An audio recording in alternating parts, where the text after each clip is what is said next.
میرے عزیز دوستو، میرے بھائیوں اور میری بہنوں، میں آپ کے پاس چند ضروری باتیں لے کر آیا ہوں۔ نعت بھی ضرور پڑھوں گا۔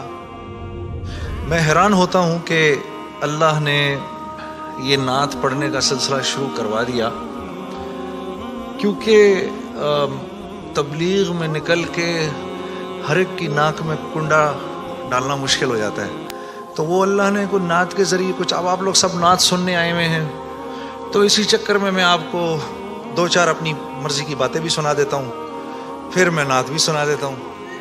تو سب سے ضروری بات وہ یہ کہ جو سمجھنے کی ہے وہ یہ کہ ہم اس دنیا میں کیوں آئے ہیں۔ یہ سب سے امپورٹنٹ بات ہے۔ ہم اس دنیا کے اندر آئے ہیں ایک شاندار آخرت بنانے کے لیے۔ ہم اس دنیا میں کیوں آئے ہیں؟ ایک شاندار آخرت بنانے کے لیے۔ جو اس نیت سے دنیا میں زندگی گزارتا ہے، اللہ رب العزت دنیا اس کی خود بناتے ہیں۔ انسان اپنی محنت سے اپنی دنیا نہیں بنا سکتا۔ انسان اپنی محنت سے اپنی دنیا نہیں بنا سکتا۔ وہ اپنے آپ کو نہیں بنا سکتا تو باقی دنیا کیا بنائے گا؟ ٹھیک ہے، میں چاہوں کہ میری جوانی کبھی بڑھاپے کی طرف نہ جائے، یہ ہو نہیں سکتا۔ میرا اپنے اوپر تو زور چلتا نہیں ہے، نہ میں اپنی مرضی سے آیا، نہ اپنی مرضی سے رہ رہا ہوں، اور نہ اپنی مرضی سے دنیا سے جاؤں گا۔ یہ کیسی دنیا ہے کہ اس کی کوئی بھی چیز میرے قابو میں نہیں ہے۔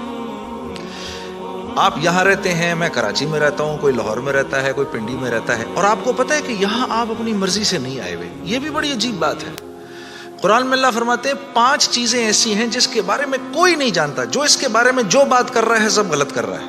5 چیزیں کون سی ہیں؟ سب سے پہلے ان اللہ عنده علم الساعہ، اللہ کہتے ہیں سوائے اللہ کے کوئی نہیں جانتا قیامت کب آئے گی۔ وَيُنَزِّلُ الْغَيْثَ، بارش نے کب، کہاں اور کتنا برسنا ہے کوئی نہیں جانتا۔ رزق کس کے پاس کتنا پہنچے گا، اللہ فرماتے ہیں کوئی نہیں جانتا، صرف میں جانتا ہوں۔ وَيَعْلَمُ مَا فِي الْأَرْحَامِ، ماں کے رحم میں یہ تو معلوم کر لیتے ہیں کہ بیٹا ہے یا بیٹی ہے، لیکن اللہ فرما رہے ہیں یہ نہیں معلوم کر سکتے کتنا جیے گا، کتنا کہاں رہے گا، کیا کھائے گا، کیا پیے گا، نیک ہوگا، بد ہوگا، فرما بردار ہوگا، نافرمان ہوگا، اللہ فرماتے کوئی نہیں جانتا۔ پھر اللہ فرما رہے وما تدری نفس ماذا تکسب غدا، کوئی نفس یہ نہیں جانتا، انسانوں کو چھوڑو، کیڑے مکوڑے بھی یہ نہیں جانتے کہ کل ان کو ان کا رزق کہاں سے ملے گا۔ مجھے نہیں پتا تھا کہ آج میں کھانا یہاں بیٹھ کے کھاؤں گا، کوئی آئیڈیا نہیں۔ اللہ کہتے کوئی نہیں جانتا۔ پھر اللہ کہہ رہے ہیں 5ویں چیز وما تدری نفس بأی ارض تموت، کسی نفس کو نہیں پتا کہ اس کو موت کب آئے گی اور کہاں آئے گی۔ سلیمان علیہ السلام کے دور میں ملک الموت سے سلیمان علیہ السلام کی بڑی دوستی تھی، تو ملک الموت حضرت عزرائیل علیہ السلام یہ سلیمان علیہ السلام کے دربار میں اکثر آیا کرتے تھے۔ تو ایک دن دربار میں آئے تو ایک آدمی کو بار بار دیکھ رہے، وہ گھبرا گیا۔ کسی کو ملک الموت دیکھے اس کی ویسی جان نکل جائے گی کہ یہ مجھے، اور وہ بھی بار بار دیکھے تو ویسے ہی ہوش اڑ جائیں گے۔ تو اس نے سلیمان علیہ السلام سے کہا کہ جی ملک الموت مجھے بار بار دیکھ رہے ہیں، آپ ایسا کریں مجھے تو ہندوستان پہنچا دیں۔ تو انہوں نے ایک جن سے کہا اس کو ہندوستان پہنچا دو، تو ہندوستان پہنچا دیا ان کو۔ تو بعد میں سلیمان علیہ السلام نے ملک الموت سے پوچھا کہ تم اس آدمی کو بار بار کیوں دیکھ رہے تھے؟ کہتے میں حیران ہو رہا تھا کہ اللہ نے مجھے کہا کہ اس کی جان ہندوستان میں نکالو، یہ یہاں کھڑا کیا کر رہا ہے؟ وما تدری نفس بأی ارض تموت، کسی نفس کو نہیں پتا اس کو اس کی موت کل کہاں آئے گی۔ یہ 5 چیزیں کوئی نہیں جانتا۔ اب ان 5 چیزوں کا براہ راست ہماری زندگی سے تعلق ہے۔ تو پھر یہ کیسی زندگی ہے، یہ کیسی دنیا ہے جس کے بارے میں کچھ بھی نہیں جانتا؟ تو اللہ رب العزت نے دنیا کا بننا بگڑنا یہ انسان کے ہاتھ میں نہیں رکھا، یہ انسان کے ہاتھ میں نہیں رکھا۔ اور اختیار کتنا دیا؟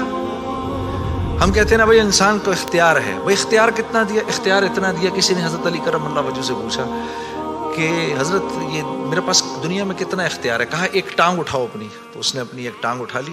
کہا جی دوسری اٹھاؤ، کہا جی وہ نہیں اٹھا سکتا۔ کہا بس اتنا اختیار ہے تیرے پاس، انسان کے پاس اتنا اختیار ہے۔ اور جو اختیار ہے وہ کیا ہے یہ جاننا بڑا ضروری ہے۔ انسان کے پاس کیا اختیار ہے؟ اللہ نے انسان وہ واحد مخلوق ہے پوری کائنات میں جو اپنی جان کے استعمال کو بھی جانتی ہے اور چیزوں کے استعمال کو بھی جانتی ہے۔ انسان کے علاوہ اور کسی مخلوق کو یہ نہیں پتا کہ میں نے اپنی جان کو کیسے استعمال کرنا ہے اور چیزوں کو کیسے استعمال کرنا ہے۔ گھوڑے کو نہیں پتا کہ میں نے اپنے آپ کو کس کام میں لگانا ہے اور میں نے بکری کا کیا استعمال کرنا ہے۔ بکری بکری کو نہیں پتا کہ میں کس کام کے لیے دنیا میں آئی ہوں، اس کو کوئی آئیڈیا نہیں ہے کہ بلی کا میں نے کیا استعمال کرنا ہے، بلی کو نہیں پتا میں کیوں آئی ہوں، اور بلی کو یہ بھی نہیں پتا کہ میں نے کتے کے ساتھ کیا کرنا ہے. ٹھیک ہے، انسان وہ واحد مخلوق ہے جس کو اللہ نے یہ شعور دیا، فَأَلْهَمَهَا فُجُورَهَا وَتَقْوَاهَا. میرے دوستو، یہ وہ آیت ہے جس کو اللہ نے 7 قسمیں کھانے کے بعد بیان کیا. 7 قسمیں کھائیں اس آیت کو بیان کرنے سے پہلے. جیسے میں کہوں میری بہن، اللہ کی قسم، رسول کی قسم، قرآن کی قسم، تیرے باپ کی قسم، تیری ماں کی قسم، 6 قسمیں تو یہ کھائیں. پھر آخر میں فرمایا وَنَفْسٍ وَمَا سَوَّاهَا. اچھا چل کسی کی قسم نہیں مانتا تو میرے بندے مجھے تیری جان کی قسم، فَأَلْهَمَهَا فُجُورَهَا وَتَقْوَاهَا. کل قیامت کے دن آ کے مجھے نہیں کہنا یا اللہ مجھے نہیں پتا تھا سیاہ کیا ہے اور سفید کیا ہے. مجھے نہیں کہنا کل یہ قیامت کے دن، کیونکہ فَأَلْهَمَهَا الہام کیا ہے، میں نے تجھے الہام کیا ہے. اچھائی اور برائی کا فرق میں نے تیرے اندر ڈالا ہے اور یہ ڈال کے تجھے دنیا میں بھیج دیا ہے. جیسے کوئی بھی معاشرہ ہو اس میں سچ اچھا سمجھا جاتا ہے، جھوٹ برا سمجھا جاتا ہے، چاہے وہ مسلمانوں کا معاشرہ ہو چاہے غیر مسلموں کا ہو. بے ایمانی ہر معاشرے میں بری سمجھی جاتی ہے، ایمانداری ہر معاشرے میں پسند کی جاتی ہے. راست بازی، سچائی، بینگ اپ رائٹ، یہ ہر معاشرے میں پسند کیا جاتا ہے، اور ظلم ہر معاشرے میں برا سمجھا جاتا ہے. جسٹس ہر معاشرے میں اچھا سمجھا جاتا ہے، قتل ہر معاشرے میں برا سمجھا جاتا ہے. تو اللہ پاک فرما رہے یہ چیزیں دے کے میں نے تمہیں دنیا میں بھیجا ہے، میں نے تمہیں تمہاری جان کا استعمال بتا دیا، چیزوں کا استعمال بھی سکھا دیا. تو یا اللہ میں نے جان کا کیا استعمال کرنا ہے، میں نے جان کا کیا استعمال کرنا ہے. تو اللہ پاک فرما رہے قد افلح من زکاہا. تو نے اپنی جان کا تزکیہ کرنا ہے تو تو کامیاب ہو جائے گا. وَقَدْ خَابَ مَنْ دَسَّاهَا. اور اگر اپنے نفس کو تو نے کھلا چھوڑ دیا تو برباد ہو جائے گا. اب ان 2 باتوں پر علماء نے تفسیروں کی تفسیریں لکھ دی ہیں. اب نفس کا تزکیہ کیا ہے؟ نفس کو ہر اس چیز سے روکنا جس کو اللہ نے منع کیا ہے، یہ نفس کا تزکیہ ہے. سامنے نامحرم عورت ہے، اب نہیں دیکھ سکتے اس کو. وہ سامنے سے آئی، نظریں جھکا لی. اب نظریں جھکا لی، اسی لمحے پچھلے سارے گناہ معاف ہو جاتے ہیں. اور اللہ ایمان کی وہ حلاوت دیتے ہیں جو آپ نماز میں محسوس کریں گے. پھر آپ نہیں کہیں گے کہ جی میں نماز پڑھتا ہوں میرے تو دھیان ادھر نکل جاتا ہے. پھر آپ نہیں کہیں گے. کان کو ہر وہ چیز سننے سے روکنا جس کو اللہ نے منع کیا، ہر اس چیز کو سننا جس کا حکم دیا. ہاتھ کو ہر اس جگہ استعمال کرنا جس کا حکم، ہر اس چیز سے روکنا جس سے منع کیا. تو نفس کا تزکیہ اللہ فرما رہے ہیں جب تم دیکھ کر میری رعایت رکھ کے زندگی گزارو گے تو تم اس دنیا میں کامیاب ہو جاؤ گے. اور تمہیں کامیاب کون کرے گا؟ ہم کریں گے. تم خود کامیاب نہیں ہو سکتے. ہاں یہ موت کے بعد ہوگا. فرشتے اعلان کریں گے وَلَكُمْ فِيهَا مَا تَشْتَهِي أَنفُسُكُمْ. اب کیونکہ تم نے دنیا میں تو ویسے کر لیا جیسے اللہ نے چاہا، ٹھیک ہے، اللہ کی رضا پر راضی رہے، تو اب وَلَكُمْ فِيهَا مَا تَشْتَهِي، اب جو کچھ تم چاہ رہے ہو انفسکم وہ پورا ہوگا. کیوں؟ نزلا من غفور الرحیم، کیونکہ تم اب غفور الرحیم کے مہمان بننے والے ہو. تو اب جو چاہو گے پورا ہوگا. اب کہہ لو مجھے اتنے بڑے بڑے گھر چاہیے، مجھے اتنی بیویاں چاہیے، اتنی حوریں چاہیے. دنیا کی عورتیں کہہ دیں کہ مجھے اس کی شکل دوبارہ نہیں دیکھنی. ہاں جی، میں آ رہا تھا نا ادھر، تو اب میرے سفر میری بیوی تنگ آ گئی تھی. تو مجھے کہنے لگی کہ اب آپ کیا کر رہے ہیں؟ میں نے کہا عائشہ اتنا بڑا کام ہے، مجھے جانے دو. تم جنت میں میرے سے 500 سال پہلے نہیں جانا چاہتی؟ تو کہنے لگی وہاں بھی اکیلا ہی بھیجنا. تو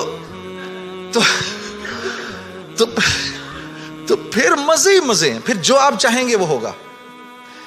یہاں پابند کرنا ہے اپنے آپ کو اس دنیا میں، اور پابند کرنا اپنے آپ کو یہ سب سے مشکل کام ہے. یہ سب سے مشکل کام ہے اپنے آپ کو پابند کرنا. دیکھو انہوں نے اپنے آپ کو پابند کیا میڈیکل کالج کا تو ڈاکٹر بن گئے. وہاں جو سینئر ڈاکٹرز نے کہا وہی کیا. صبح کہا 8 بجے پہنچنا ہے, 8 بجے پہنچ گئے. وہاں پر جس پیریڈ میں, جس کلاس میں, جس ڈپارٹمنٹ میں انہوں نے کہا جی پڑھو, پڑھتے رہے. اس کے بعد 4-5 سال اپنے آپ کو پابند ہی تو کر کے گزارا, تو 5 سال کے بعد ڈاکٹر بن گئے. آدمی کو اپنے آپ کو پابند کرنا پڑتا ہے. دنیا میں جس چیز کو حاصل کر رہے ہیں اس کے لیے اپنے آپ کو پابند کرنا ضروری ہے.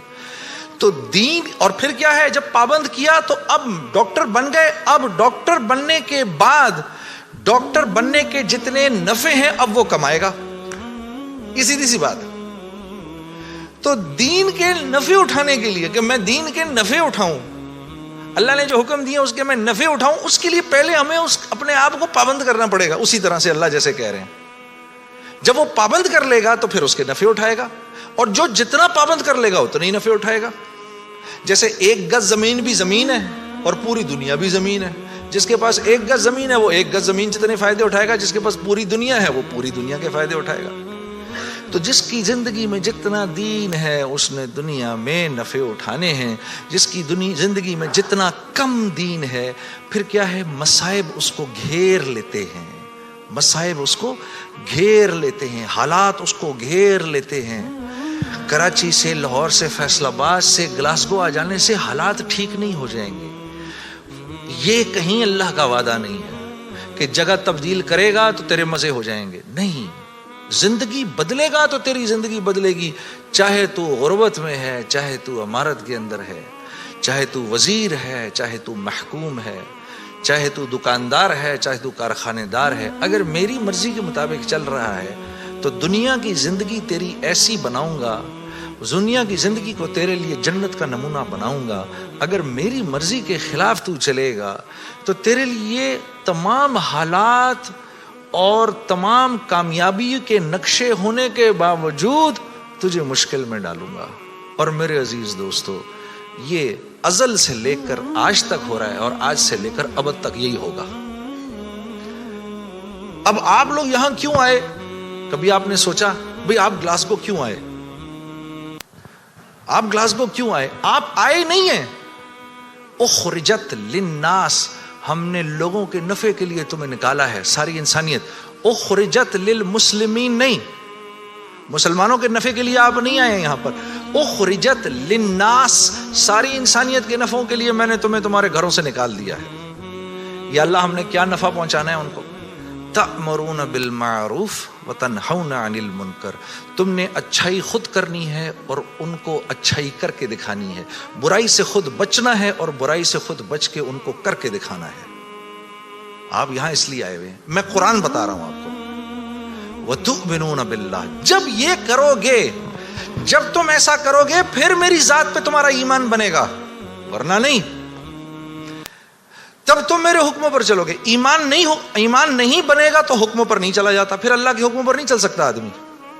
ایمان بنائے بغیر اللہ کو, اللہ تو جانے گا لیکن اللہ کی ذات کے تاثر سے دل خالی رہے گا. اللہ کی ذات کے تاثر سے, جیسے ابھی بھائی کہہ رہے تھے نا, دل, ابھی امجد بھائی کیا کہہ رہے تھے, دل اللہ کا گھر ہے. اس کا کیا مطلب ہے؟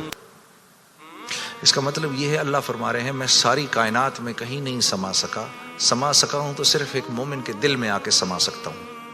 کیا مطلب ہے اس بات کا؟ اس بات کا مطلب یہ ہے کہ جیسے میں بھائی کے گھر مہمان آؤں, اگر یہ مجھ سے محبت کرتے ہیں, اگر میرا ان کا ایک تعلق ہے, تو یہ کیا کریں گے, میرے آنے سے 2-3 دن پہلے ہی گھر کو صاف کر دیں گے, گھر صاف کریں گے. پھر جس کمرے میں میں نے رہنا ہوگا اس کا کوشش کریں گے کہ بھئی یا تو اگر اس میں اٹیچ باتھ روم ہے تو باتھ روم کلین کیا جائے, پھر اگر باتھ روم قریب میں, یا اگر وہاں اندر نہیں ہے تو قریب میں جو باتھ روم ہے اس کو صاف کیا جائے. گھر کی شیٹس بیڈ پہ نہیں لگیں, پردے صاف ہوں, قالین صاف ہو. بھئی بچوں کو اب کمرے میں نہیں چھوڑنا, بھئی خراب نہ ہو جائے, بھئی کل آ رہے ہیں, بھئی جنید صاحب کل آ رہے ہیں یہاں پر. یہ کیا مطلب ہے اس کا؟ یہ مجھ سے محبت کرتے ہیں, یہ نہیں چاہتے کہ میرے دل میں ذرا سی بھی خلش آئے کہ یار یہ مجھے کس کمرے میں. یا کبھی ایسا ہوا ہے کہ گھر میں کوئی نیا مہمان آ رہا ہو تو جس کمرے میں اس کو ٹھہرانا ہے اس کمرے میں بچے بھی کھیل رہے ہیں, گند بھی ہو رہا ہے, اور جب آئے تو بچوں کو کہا کہ ایسا کریں, یہ بچے بھی ادھر ہی کھیلتے رہیں گے, تسی بھی اپنا سامان اتھے ہی رکھ دو کدھر. کبھی کیا ہم نے اپنے مہمان کے ساتھ؟ تو دل میں ہو اللہ کے غیر کی محبت, اور ہم کہیں یا اللہ تو بھی آ جا ادھر. ایسا نہیں ہوتا. ایک حیادار عورت ہوتی ہے نا, حیادار عورت, وہ پہلے اپنے شوہر کے دل میں اپنی محبت دیکھتی ہے. وہ پہلے اپنے شوہر کے دل میں اپنی محبت دیکھتی ہے دور سے رہ کر. جب اس کو نظر آ جاتا ہے کہ اس کے دل میں میری محبت ہے, پھر قریب آ کے اپنے شوہر کے سینے سے لگتی ہے. لیکن ایک بے باک عورت تو یہ بھی نہیں دیکھتی کہ یہ شوہر ہے یا کون ہے, ڈائریکٹ چھلانگ مارتی ہے. تو اللہ رب العزت اور نیکی, مثال دے رہا ہوں میں, مثال کے طور پر ایک حیادار عورت کی طرح ہوتے ہیں. وہ پہلے آپ کے دل میں اپنی جگہ دیکھے گا. اللہ پہلے آپ کے دل میں اپنی جگہ دیکھتے ہیں. لیکن اگر اس کے اندر اللہ کے غیر کا تعفن ہے, اسی لیے تو پھر نماز میں دل نہیں لگتا. اچھا پھر نماز میں دل نہیں لگتا, پھر تھوڑی دیر بعد شیطان کہتا ہے بھائی کیا یار ٹائم ویسٹ کر رہا ہے یار, چھوڑ کوئی اور کام کر. ادھر اس نے نماز چھڑائی, ادھر شیطان نے نماز چھڑائی, ادھر آپ اور میں گئے کام سے. ادھر نماز گئی, ادھر ہم گئے, بس چھٹی, اب فارغ. اب فٹ بال کی طرح شیاطین کبھی لات ادھر سے ادھر ماریں گے, کبھی ادھر سے ادھر ماریں گے, کبھی ادھر سے ادھر. برکت بھی گئی, زندگی کی برکت گئی, مال میں برکت گئی. جو فجر کی نماز جان بوجھ کے چھوڑتا ہے, اس کے چہرے سے اللہ صلحہ کا نور نکال دیتے ہیں. جو ظہر کی نماز جان بوجھ کے چھوڑتا ہے, اس کے رزق میں سے برکت ہٹا دی جاتی ہے. جو عصر کی نماز جان بوجھ کے چھوڑتا ہے, اللہ اس کے جسم کی طاقت کو سلب کر لیتے ہیں. یہ بیمار رہتا ہے اندر سے, اس کو بیمار رکھتے ہیں. جو مغرب کی نماز جان بوجھ کے چھوڑے گا, اس کو اس کی اولاد سے کبھی کوئی نفع نہیں ہوگا. اس کی اولاد ساری زندگی اس کی نافرمان رہے گی. جو عشاء کی نماز جان بوجھ کے چھوڑے گا, اس کو کبھی راحت چین کی نیند نہیں آئے گی. تو اس کے علاوہ میں نے دنیا میں کرنا کیا ہے؟ اور یہی 5 چیزیں تو چاہیے مجھے دنیا کے اندر. سامعین حضرات اور ناظرین, آج کے لیے یہ ویڈیو کا اختتام یہیں پر کیا جاتا ہے. اور یہ ویڈیو آپ کو پسند آئی ہو تو اس کو لائک کریں, ہمارے چینل کو سبسکرائب کریں. السلام علیکم ورحمۃ اللہ وبرکاتہ.